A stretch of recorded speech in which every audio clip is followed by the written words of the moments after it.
Good morning, everyone. Welcome back. Uh, we, uh, I'm very, very proud of the House Democrats for how they presented the rescue plan to their constituents over this period of the Easter Passover break, but also our committee work period in the past few weeks. This plan was as is described by its title, a rescue. But it can only rescue if people know how it meets their needs. So we had nearly 100 teach-ins last week across the country so that people could see how they could avail themselves of the benefits of the rescue plan. And that will continue, that continues.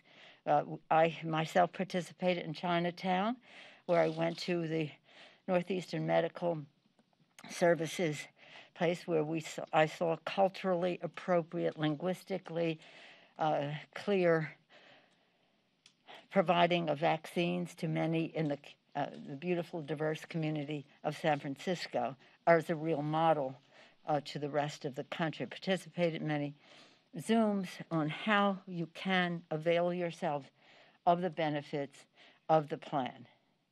Now, some of it is easier than others. As you probably know, about 175 million Americans have already received at least one dose of the vaccination. About 160 million Americans have received their checks from this legislation. Again, that adds up to those checks are part of nearly $1 trillion in the pockets of the American workers.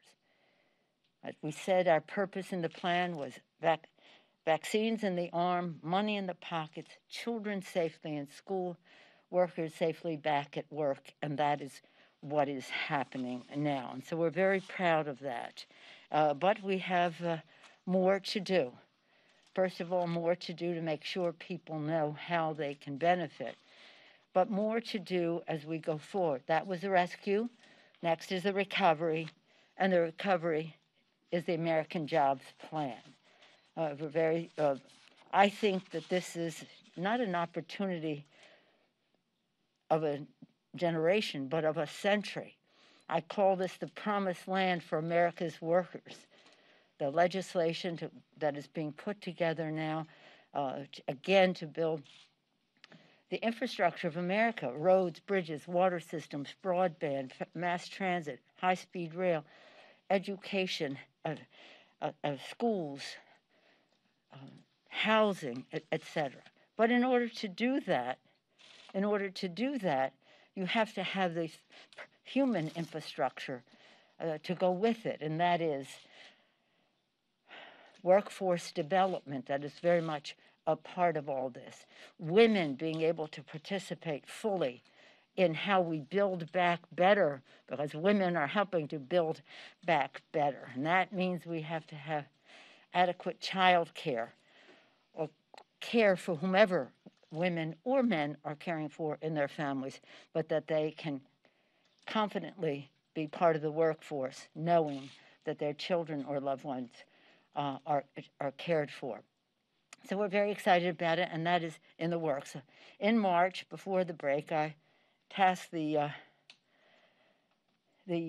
chairs to reach across the aisle to see where they could find their common ground on all of this. I reported that to you before we left. Since then, they've come back with what they think the possibilities are. They will have hearings now, start to write the bill. We hope by the end of May to at least have the substantial part from Mr. DeFazio from Transportation and Infrastructure Committee. And this is, we hope it will be as bipartisan as possible, as it is in the country. When you talk to people about building the roads, bridges, broadband, these are safety issues, water supply, etc., and health issues as well. It's vastly popular in a bipartisan way. So we hope to continue that as we meet the needs of the American people. Again, I hope it will be bipartisan. and that is what we are striving for now. It has always been in the past bipartisan, and hopefully it will continue to be at this time. One piece of legislation that's on the floor today about building back better with women is the Paycheck Fairness Act, and I salute Rosa DeLauro, who's been on this case for a very long time. How can you say to your mother, your sister, your wife, your daughter, that they should not receive the same pay, yourself, the same pay for the same job? We're really hoping that we'll be able to pass this in the Senate as well. You know the figures, 82 cents for every dollar a man makes. If you happen to be a woman of color, much a bigger disparity in all of that. So our work here is about meeting the needs of the American people. Their economic security is essential to the security of our country. Our national security, in terms of the decision the President made this week, is very important. Central, actually, because we take an oath to protect and defend.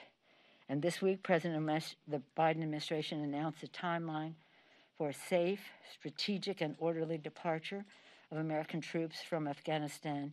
It's an important and welcome development. The safety of our troops and the security of the American people must be our priority. We remain committed to advancing peace and security in Afghanistan. I don't think I've probably been to I think I've been to Afghanistan at least 9 times. On every trip and in between, I've always talked about the status of women and girls in Afghanistan. It's important to women and girls. It's important to the whole country. It is indicative of whether they will have security, fairness, and again, we do not want to erase the advances that were made over a period of time for women and girls. And in my travels, of course, I've met with women in Kabul and professional women and that's interesting. I'm happy to see their advances, but we've also gone out to the hinterlands to see the poorest of the poor women, as well as to schools to see little girls now in school and the rest, and to see so much of the progress that was made to be reversed is something that we have to keep a bright light on. I was privileged to be part of honoring Laura Bush for her work for Afghan women. This has been completely nonpartisan. In fact, if you want to say bipartisan, Laura Bush, Michelle Obama, Democratic women and Republican senators, Democratic and Republican women in the House and across the country. So in any event, I think that's sort of a bellwether of how things are there, how things will be for women and girls. Nonetheless, again, I salute the President. I've said this to my colleagues. We could not be better served than by this President making this decision at this time. A former Vice President, a chair of the Foreign Affairs Committee, a person who every time he speaks, at the end he said, God bless our troops. He cares about our troops. He cares about our security. He understands strategic thinking about our mission on how we protect the American people and how we prioritize all of that. So I'm very prayerful, as I say, how proud we are of the action that he had the courage to take. And I thank him for that. And speaking of courage, I just want to say, as I was coming over here, every time I see the Capitol Police, I want to thank them. And of course, I'm very indebted to my own security detail for the security they provide to me. We were very sad this week to have the service for Officer Billy Evans in the rotunda of the Capitol, where his family came, enabled us to pay tribute to him, to thank him, but in thanking him, to thank all of the Capitol Police for saving our lives on that horrible day, January 6th, and again, for being a force to protect our Capitol. We'll be moving forward with a supplemental. I'm just waiting for the latest. I think we just got it as we were leaving here. from the Appropriations Committee to have the prioritizing of what we need to do as soon as possible to harden the Capitol, to increase the police force and its training, the Capitol Police Force and its training to, shall we say, compensate other entities that expended resources on that day, and since then, again, to bring it all to justice. Again, so I thank Billy Evans' family. Of course, it always reminds us of Brian Sicknick, Mr. Livengood, Mr. Smith, Mr. Chestnut, Mr. Gibbons. We never want to forget any of them who had the courage to protect the Capitol, our temple of democracy. Any questions? Yes, sir? You expect two questions, the security supplemental this month, and could you give a sense of how, you do expect it this month? And could you give a sense of how large it's going to be? I'll go back and review it now. It's about, again, expended that day. So there were actual expenditures that day. And it's about what the architect of the Capitol wants you to harden the windows, the doors, and the rest. That's a big ticket item. It's how we compensate some of the national, the reserves and the, in that, how do we go to that place? That's how we expand the police force to fill in the vacancies that are there, or perhaps expand beyond that, as well as the training. So it's about the physical structure and the human resources as we go forward, as well as bills that need to be paid from January 6th. Well, I'll take a look and we'll see. We want to bring it as soon as possible because we want to get going. The architects, others have informed me that it's very hard to make a decision about, do you have a temporary fence, a rollout fence unless you have some idea if you're going to, how much it's going to cost, and you can't find that out unless you take steps forward. So that is, that's been controversial. I don't think anybody wants a fence around the Capitol, a permanent fence around the Capitol, but we do want to protect the Capitol, and we want to protect those who protect the Capitol. But we do see this as soon as we can, to have it be, again, as I call it, the temple of democracy, that is, that people can come and feel safe. Most of the restrictions right now, though, are because of COVID. And that's not to be confused about why we can't have this meeting or that meeting. It's largely because of COVID, so the two. And so some of the expenses in the bill will relate to COVID as well. But we'll have it soon. Yes, sir. Thank you, Madam Speaker. Do you support Jerry Nadler's bill to expand the Supreme Court by 4 seats? And would you commit to bringing that bill to the floor? No. I support the President's commission to study such a proposal. But frankly, I'm not.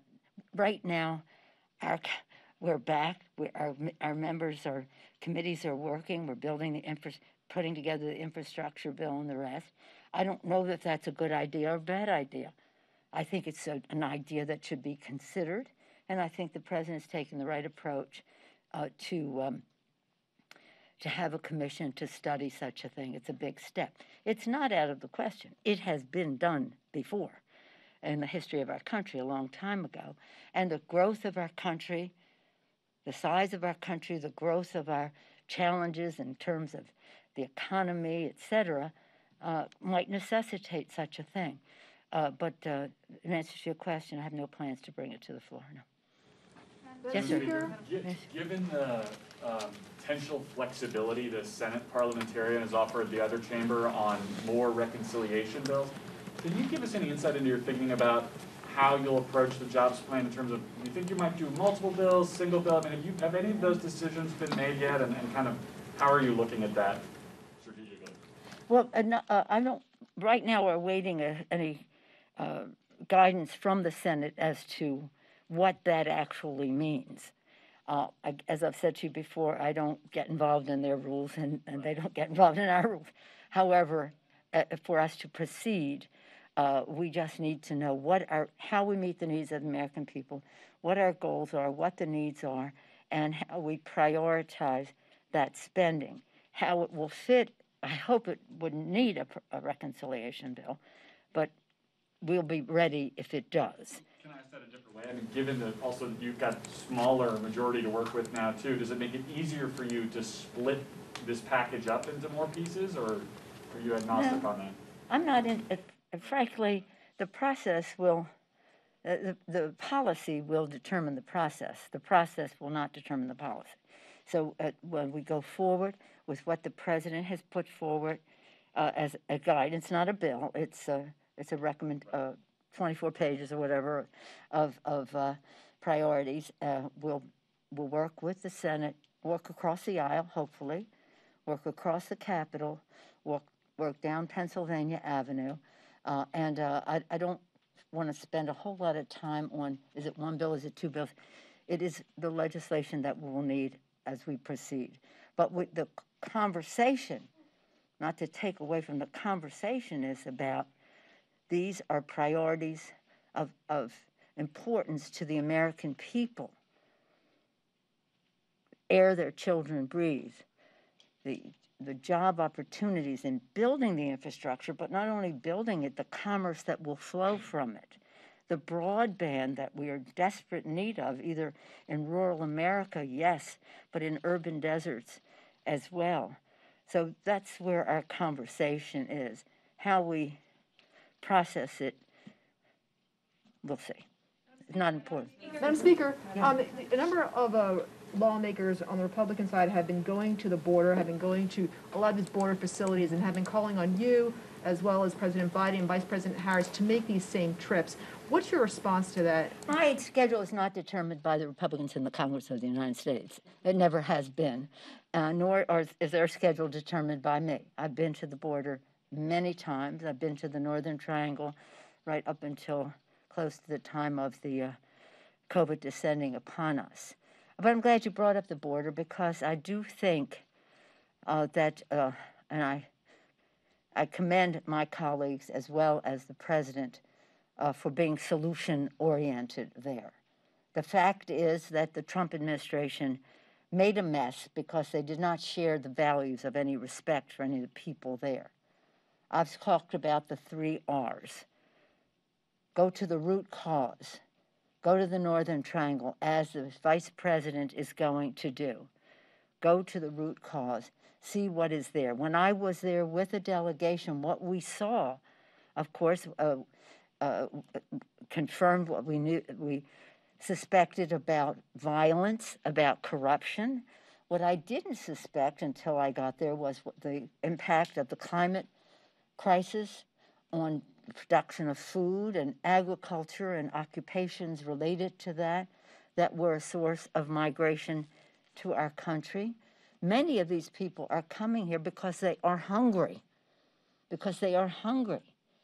And so we have to help there. And it didn't help that the previous administration, cut off the resources that were there for that region to meet the needs of people so that they could stay home. This is our hemisphere. Since we're neighbors, let's be friends, Mr. Rogers. And we could have done, for them to cut off those resources, I think we had a Codell there when they cut it off. But in any event, that is now, USAID has resumed an initiative to be helpful there so that people stay home. That's root causes. The second R, reconstruct how we deal with this at the border. Again, the Trump people had it wrong, and it has to be, and in order to reconstruct, you have to deconstruct. You have to take down some of the things that they have done. And that means that we want to facilitate accommodating, whether it's children coming in so that they are not in the hands of as well-intentioned as the Border Control is, that's not what they're equipped to do. They can move quickly to OOR, which is the Health and Human Services auspices under which those children would come forth, and most people are being sent back.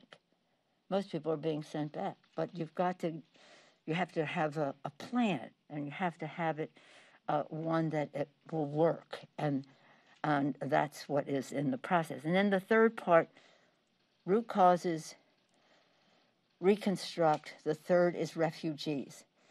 We have a moral responsibility in the world, as every other country does too, to receive refugees who have a well-founded fear, persecution, or harm to return to their own country. As I've told you before, and I'll tell you again, when we had a hearing, when the former president did the Muslim ban 4 years ago, like a month ago. We had a hearing. We were not the majority. It had to be an informal hearing. And the people who came to that hearing were our national security advisors, military people came and said, you have to respect refugees. We make promises to people in other countries that if we help them, that we will help keep them safe so they don't pay a price for helping us. That's going to be useful in terms of Afghanistan, in fact, but in terms of the border. So secondly, the diplomats, as you may recall, 1,000 diplomats signed a letter objecting to what the president had done because it would affect so many refugees. And this is my closer, the American Association of Evangelicals, they spoke out about refugees. And they said the United States resettlement program of refugees is the crown jewel of American humanitarianism. So we have to recognize our moral responsibility as we see other countries take in refugees and the rest. I think right now we have, well, it's a very few thousand, and we have to increase that number. But again, with a well-founded purpose, a well-founded fear, not to be abused, but to be valued. So again, I think that people should feel confident that there is a path. If you attack the root causes, if you reconstruct how you deal with it, and you have a value system to respect what our moral responsibility is a country. And we don't have time for me to go into Ronald Reagan and all that he said about the value of newcomers to America. I think we have time for one more question. Madam Speaker, back to January 6th. In a recent interview, you suggested that you may consider a select committee instead. Have you given up on a 9/11 style commission, or do you intend to resume negotiations? That was among the possibilities. I would rather have a 9/11 commission, type commission. I, as many of you have heard me say before, was the author of the commission at 9/11. I won in committee. I lost on the floor. It wasn't until Tim Romer, our colleague, brought it up again with the help of the families of 9/11 that it passed the Congress and it was established. The challenge that we have is, what is the scope? The scope, what we want is one thing, the truth. What happened on 9/11, how we can prevent it from happening again. It's not about reviewing the elections. It's not about examining Black Lives Matter. It's about what happened on January 6th and how we can prevent it from happening again. So if we can agree on scope, I think that we can agree on a commission. The size, timing, all the rest of that, those are negotiable, and that's not the main part of it. That's what they like to say, to hide from the fact that that scope is part of the difference that we have had. But I'm optimistic because quite frankly, we have to have a commission, in my view. We have to find the truth, and whatever compromise we have to make to get to that place as you weigh the equities, the truth must prevail. So no, but again, if we can't come to that, or even if we do, we still may want a select committee to review it, because when we did 9/11, you wouldn't recall, you were all too young, but at that time, we also had a joint committee, House and Senate. I was a co-chair of it. It was Senator Bob Graham and Senator Specter in the Senate, Porter Goss. Chair. We were split. I mean, the Democrats had the Senate, the Republicans had the House. So Bob Graham was the chair in the Senate Intelligence Committee. Porter Goss was the chair in the House, but we were 4 co-chairs of that committee, and we did extensive work that was useful to the commission when it took place.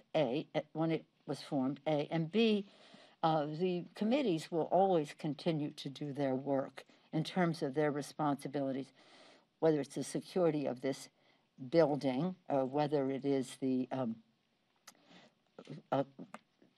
fact of domestic terrorists in our country who are a threat to this building, this democracy, and that particular day, which was the day to ascertain who would be the President of the United States. Thank you all very much. To be continued. President Biden should sign the presidential determination on refugees.